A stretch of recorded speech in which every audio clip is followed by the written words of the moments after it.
Wajjinyaan du'ine meesa yaadadhu guyyaa tokkollee taatu qonna laalladhu. Wajjinyaan du'ine meesa yaadadhu guyyaa tokkollee taatu qonna laalladhu. Yaanni keenan dhiisu amma sirkadhu si jechaadhee du'an sodaadhu. Yaanni keenan dhiisu amma sirkadhu si jechaadhee du'an sodaadhu. Si jaalle hisaaba malee si jaalle hisaaba malee guyyaa tokkollee taatu si arku malee si dhabeen jiraadhu jiru kamalee. Si jaalle hisaaba malee si jaalle hisaaba malee guyyaa tokkollee taatu si arku malee si dhabeen jiraadhu jiru kamalee.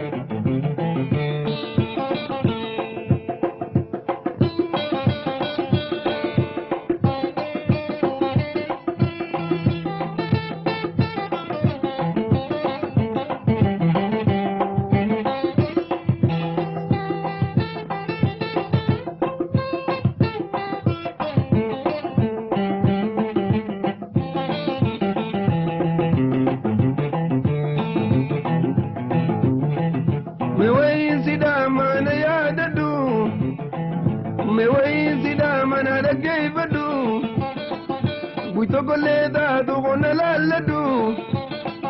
Waan lubbuun si feete natti himadhu jiruuf si nabdadhamina abdadhu. Waan lubbuun si feete natti himadhu jiruuf si nabdadhamina abdadhu. Si jaalle hisaaba malee si jaalle hisaaba malee guyyaa tokkollee taatu si arku malee si dhabeen jiraadhu jiru kamalee. Si jaalle hisaaba malee si jaalle hisaaba malee guyyaa tokkollee taatu si arku malee si dhabeen jiraadhu jiru kamalee.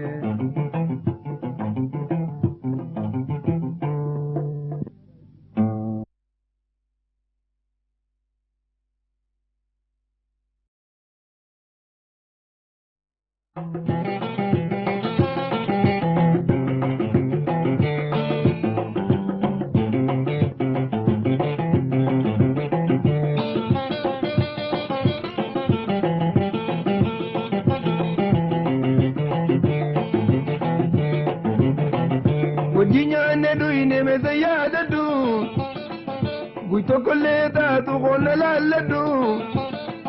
Wajjinyaan du'ine meesa yaadadhu guyyaa tokkollee taatu qonna laalladhu.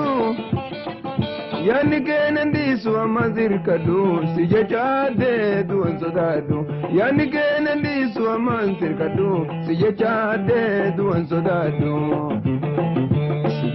Si jaalle hisaaba malee si jaalle hisaaba malee guyyaa tokkollee taatu si arku malee si dhabeen jiraadhu jiru kamalee. Si jaalle hisaaba malee si jaalle hisaaba malee guyyaa tokkollee taatu si arku malee si dhabeen jiraadhu jiru kamalee.